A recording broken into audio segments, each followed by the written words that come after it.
At my brother's birthday party, my own mother called me the help.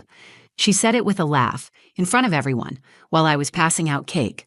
People chuckled like it was harmless, like I should be used to it. But then my 8-year-old son tugged my hand, looked up at me, and whispered, "Can I say something?" Before I could stop him, he climbed onto a chair, held up a folded note, and started reading. The room fell silent. Nobody laughed after that. I never expected much from my family.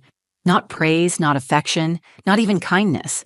Just the bare minimum. A seat at the table, a moment of acknowledgement, maybe a little space to be myself. But even that seemed like too much to ask most days. My name is Lena Hartley. I'm 35, a single mom, and I've been raising my son, Micah, on my own since he was 2. Life isn't glamorous. We don't have a backyard or granite countertops, but I've managed to build something solid. I work 2 jobs. I stretch paychecks. I put everything I have into making sure Micah feels seen, safe, and loved. It's a quiet kind of life, and honestly, I like it that way. But then the invitation came. My older brother, Grayson, was throwing a birthday dinner at our parents' house, or rather, my mother was throwing it for him. A sit-down meal catered. "Just family and a few close friends," she said on the phone. She made it sound casual, but I knew better. Nothing my mother, Dolores Hartley, ever does is casual.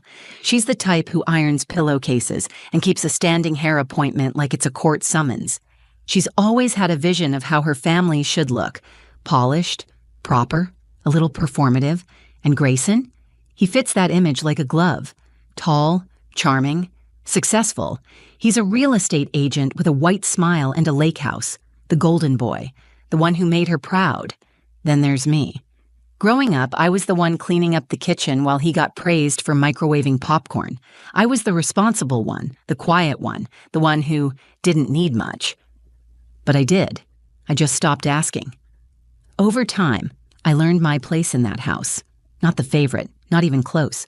Still, when Micah saw the invitation on the fridge and asked, "Are we going to Uncle Grayson's party?" I said yes. Not for me, for him. I didn't want my bitterness to become his. He deserves to know his family, even if I have to hold my breath to walk back into it. We arrived a little early that day. Micah wore the button-up shirt I picked out, hair slicked back, smile wide. He always tries to be on his best behavior around my mother, though he doesn't quite understand why she's so different from the warm women he sees on TV. Dolores opened the door with a tight-lipped smile. Her hug was brief, and I could tell she was already scanning the room for something to fix. "Oh, Lena, perfect timing," she said, handing me a stack of paper napkins. "Can you help with these? The caterers put the wrong ones out. And make sure Micah doesn't run around too much. Grayson invited a few clients." "No hello, no. I'm glad you're here. Just instructions, like I'd shown up for a shift." I glanced at Micah. He looked up at me, confused. I forced a smile and said, "Sure, Mom, no problem." The house looked like a magazine spread. Table settings, wine glasses, the smell of roast lamb and rosemary. Grayson was already holding court in the living room, telling some story about a celebrity client. People laughed like he was the most interesting man on earth. He spotted me, waved, and shouted, "Hey sis, you made it!" It was the only time he acknowledged me that night. Micah and I sat at the far end of the long table, across from a couple I didn't recognize. No one really spoke to us. I asked Micah what he wanted from the buffet, and he whispered, "Can we just go home after cake?" I squeezed his hand under the table and nodded. I could already feel it. Tightness in my chest, the old ache in my stomach. Being in that house was like stepping back into a version of myself I'd outgrown. The quiet girl who didn't speak up, who made herself small, who carried plates while her brother was handed trophies. Still, I kept smiling, because I didn't want Micah to see me retreat. I didn't want him to inherit this weight. So I stayed seated, passing the salad, nodding at Dolores's compliments about Grayson's latest business deal. I laughed when the table laughed, even though none of it was funny. I swallowed down that familiar feeling like it was part of the meal.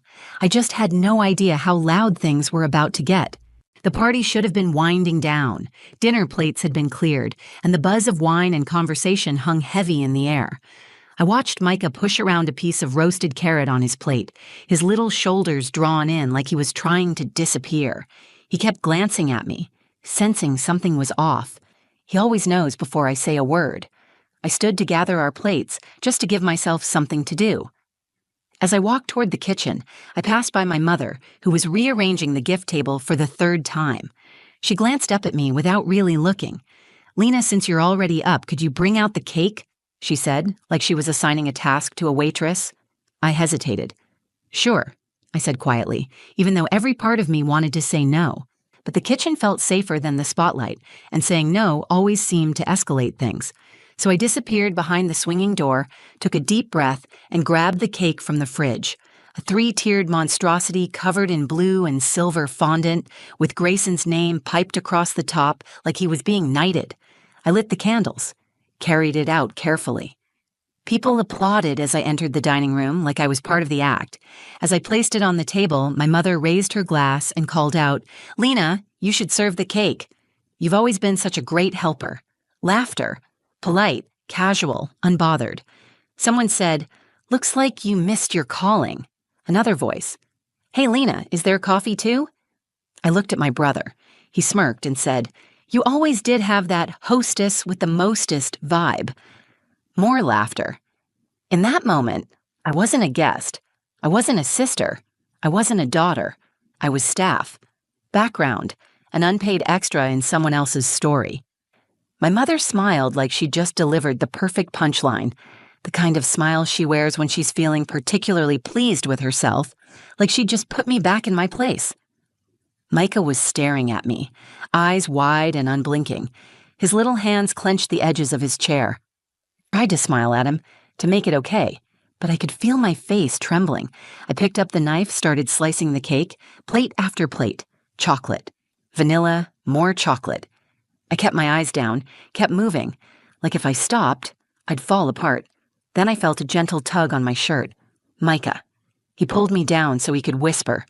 "Mom," he said, "can I say something?"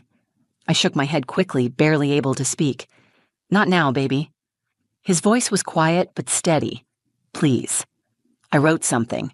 I brought it just in case. I looked at him. He was holding a folded piece of paper in his small hands. He had written it in pencil, the edges worn soft like he'd been reading it over and over again. I didn't know what was on it, but I knew Micah. I knew that look. He was serious. He whispered again, "Can I do it now?" I nodded before I even knew why. Maybe because I didn't have the energy to say no.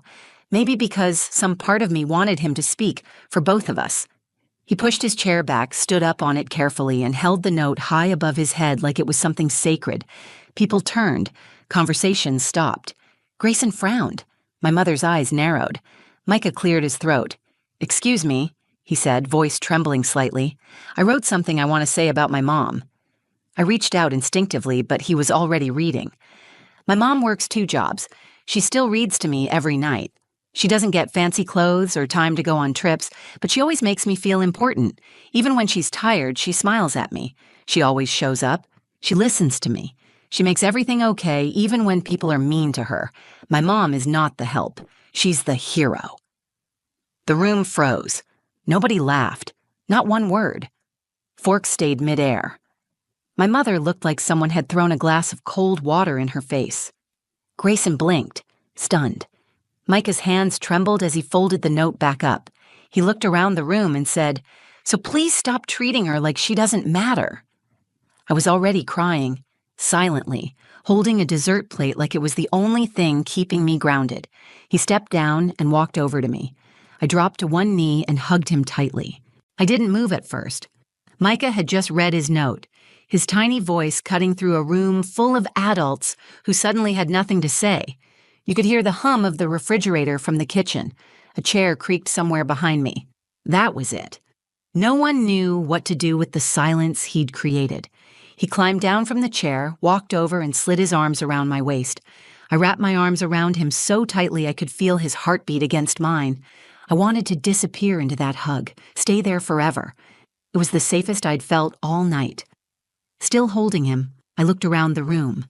My brother sat with his mouth slightly open, like he was about to speak, but couldn't find the words. His wife, Lexi, looked deeply uncomfortable, eyes darting between her plate and her lap. A few guests I didn't even know looked away, pretending to fix their silverware or sip wine that had long gone warm. Someone cleared their throat and it sounded too loud. My mother was the only one who held eye contact. Dolores Hartley, still seated at the head of the table, arms folded, her lips pressed so tightly they had turned white. Her expression was unreadable, but I recognized the flicker behind her eyes. Embarrassment, maybe even shame. But if I knew her, and I did, it was quickly being replaced by anger. Not at herself, for being cruel, but at me, for letting this happen, for allowing the silence to break, for giving Micah the space to speak. I could feel her judgment like a spotlight. That's when the decision started to form in me. Not a loud, angry decision, not even one I fully understood in the moment. It wasn't about revenge. It wasn't about proving anything to anyone. It was simply this. I wasn't going to stand there and take it anymore. Not in front of my son, not in front of myself. I stood up slowly, holding Micah's hand. "Thank you," I whispered to him. Then I looked straight at my mother. My voice didn't shake this time. "I came here because I thought maybe things would be different, because I thought maybe my son deserved to know his family. But I won't let him think this is what family means." Dolores opened her mouth, but I didn't let her speak. "You've been treating me like I'm background noise for as long as I can remember, but I'm not invisible. I'm not your helper. I'm not something to be managed, and I'm definitely not going to let you teach my son that this is how you treat people you're supposed to love." She scoffed. "Lena, it was a joke. You're being dramatic." Micah stepped closer to me and said clearly, "It wasn't funny." That shut her up. Grayson finally stood up and tried to play peacekeeper. "Come on, Lena, let's not make this a thing. It's my birthday. Let's just—" I looked at him. "Exactly, it's your birthday. And you watched Mom humiliate me. Again, you laughed. Again. And you didn't say one word when your nephew stood up for someone you've never bothered to." His mouth opened, then shut. He had nothing. I turned to the room. "Thank you for the dinner," I said, "but we're leaving." Micah clutched my hand, proud and quiet. I could feel his energy, calm, confident, like he knew he had done something important. We walked out together, past the dining room, through the kitchen, and toward the front door. No one followed. No one called my name. Just the sound of our footsteps on polished floors and the sharp click of my mother's heels on marble tile as she walked behind us, but didn't speak. When we stepped outside, the air hit my skin like freedom. Micah looked up at me as I opened the car door. "Did I mess up?" he asked. I shook my head. "You saved me." He smiled. Small, proud, the kind of smile that stays with you. As I buckled him in, I realized something else. I hadn't just left the party. I had walked away from an old version of myself, the one who tolerated silence, the one who accepted crumbs and called it a meal. That girl was gone, and she wasn't coming back. The ride home was quiet, but not in a heavy way. Micah stared out the window, his reflection flickering in the glass. Streetlights slid across his face like slow-moving stars, and I just watched him, one hand on the wheel, the other resting on my lap, still tingling from where he had held it. I couldn't stop replaying his words in my head. "She's not the help. She's the hero." No one had ever said something like that about me, not out loud, not in front of a crowd, not without hesitation or apology. And it came from an 8-year-old, my 8-year-old. I didn't just feel proud, I felt seen, really fully seen, for the first time in a long time. When we got home, I tucked Micah into bed and sat on the edge of the mattress while he arranged his stuffed animals like they were watching over him. "Mom?" he asked, softly. "Are you mad at Grandma?" I thought about that. "I'm tired of being hurt by her," I said. "And I'm proud of you. You were brave tonight." He nodded once. "I didn't want them to keep making you feel small." My throat tightened. I leaned down and kissed his forehead. "You reminded me I'm not small," I said. "Not even a little." After he fell asleep, I walked into the living room and sat down with a blanket and a cup of tea, still in my dress shoes, my hair falling out of its bun. I unfolded the note he'd read at the table. He had slipped it into my purse without saying a word. The pencil marks were faint, like he'd erased and rewritten parts over and over.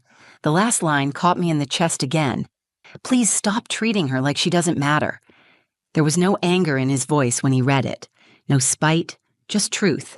And truth, spoken with love, is the most powerful kind of protest. I didn't cry when he read it at the table, but I cried then, quietly, in the stillness of our small living room, surrounded by hand-me-down furniture and framed pictures Micah had drawn in school. I cried because the little girl inside me, the one who never fought back, finally felt like she didn't have to. The next morning, I woke up to a string of unread texts. The first was from my mother. "We need to talk, call me." That was it. No apology, no acknowledgement, just the same clipped voice she always used when she wanted to move past something without addressing it. I didn't respond. Grayson had texted too. "Micah's got guts. Honestly, didn't know what to say. Hope you're good." I stared at that message for a long time. It was the closest thing to self-awareness I'd ever seen from him. But it still didn't feel like enough. Because here's what I realized. For years, I had hoped that if I just kept showing up, kept being helpful, kept making things easier for everyone else, they would eventually love me for who I was. That maybe one day I'd be enough to earn a seat at the table, not as an afterthought, not as the help, but as someone who mattered. That day never came, until Micah stood on that chair. In a room full of adults, he was the only one brave enough to say the truth out loud, and somehow, in doing that, he didn't just defend me, he healed something in me. He reminded me that my worth doesn't depend on how many people clap for me at dinner. It doesn't live in my mother's approval or my brother's attention. My worth is in the way I love, the way I show up, the way I keep going, even when I'm tired, even when I'm overlooked. Micah saw that, and he made sure everyone else did too. I haven't called my mother back yet. Maybe I will, maybe I won't. I haven't decided if I need closure or if I've already gotten it from my son's voice echoing through a room full of people who finally stopped laughing. But this I know. I walked into that party thinking I was powerless. I walked out knowing I had raised a boy who sees me clearly and values me out loud. And there is no greater victory than that. 2 days after the party, I stood in the kitchen staring at the same fridge that had once held the invitation to Grayson's birthday dinner. I hadn't taken it down yet. It was still there, perfectly centered, like it belonged. I stared at it for a moment, then quietly reached up and removed it, folding it once and sliding it into the trash without ceremony. Micah sat at the kitchen table doing math homework. He had his tongue sticking out slightly, the way he always did when concentrating. I watched him for a moment. This small boy who had changed something so big with just a piece of paper and a few brave words. He looked up and smiled. That smile reminded me why I could never go back to the way things were. Later that evening, I opened my journal and slipped the note he'd read at the party between the pages. I didn't want it to sit crumpled in a drawer or lost under papers. It deserved its place. That note wasn't just a defense of me. It was a declaration of the life I had built, quietly and without applause, but with so much heart. In the days that followed, more messages came in. One of Grayson's friends, a woman named Meredith, sent me a Facebook message. We'd never spoken more than a polite hello before. I just wanted to say, "Your son is amazing." That moment really hit me. I saw a little bit of myself in what he said. "Thank you for raising a boy who speaks truth with kindness." I stared at that message for a long time. It meant more than she probably knew. Then came another text, from my father. "Micah reminded me of you when you were little. I should have stood up more back then. I'm sorry." That one made me cry. And then there was my mother, Dolores. She didn't call. She didn't write. She sent one more message a week later. "When you're ready to talk, I'd like to understand what happened better. Maybe I haven't been fair." It wasn't an apology, but it was something. A small crack in a wall that had been there for decades. I didn't reply right away. Because here's the truth. I wasn't angry anymore. I was just done. Done trying to earn love that should have been mine freely. Done twisting myself into someone more likable, more palatable, more convenient.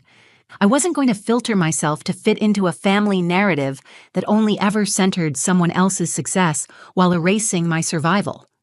Micah had rewritten that story in a single evening, and in doing so, he gave me permission to stop shrinking. I started making small changes. I deleted the family group chat. I unsubscribed from trying to impress people who barely saw me. I stopped explaining my choices. I started asking myself what I actually wanted instead of what would keep the peace. And peace came, not from them, but from within. Micah still asks about the party sometimes, not in a sad way, more like he's trying to piece together what happened, like it was a dream he can't fully decode. "Do you think they're mad? I said something?" he asked once while brushing his teeth. I knelt down beside him. "I think the truth makes people uncomfortable sometimes, but that doesn't mean it shouldn't be said." He looked relieved. "Okay, I just didn't want you to be mad at me." I pulled him into a hug. "You didn't embarrass me," I said. "You honored me." That's the lesson I carry with me now. When you stand up for someone who's always been expected to stay quiet, you give them back their voice. I've spent most of my life trying to belong somewhere that never made space for me, but maybe I was never meant to blend in. Maybe I was meant to build something new, with honesty, softness. A boy who believes in his mother more than anything else in the world. I may have walked out of that party alone with my son, but we walked into a new chapter, one where love isn't conditional, where respect isn't a performance, and where silence is no longer the price of being included. I used to want my mother to speak up for me. I used to dream of Grayson defending me. But that night, it was Micah who stood. And sometimes it takes the smallest voice to say the biggest thing. If this story touched you, if you've ever felt unseen, underestimated, or like you had to earn love that should have been unconditional, then I hope Micah's words reminded you of something important. You matter. You always did. And maybe, like me, you've needed someone to stand up and say it out loud. Or maybe you're finally ready to say it for yourself. If this story resonated with you, please like the video, share it with someone who needs to hear it, and leave a comment below. I'd love to know your thoughts, your stories, or even just how it made you feel. And if you want more true, raw, and healing stories like this, don't forget to subscribe to the channel. Your support helps me keep telling the kind of stories that often go unheard, but never go unfelt. Thanks for being here, truly.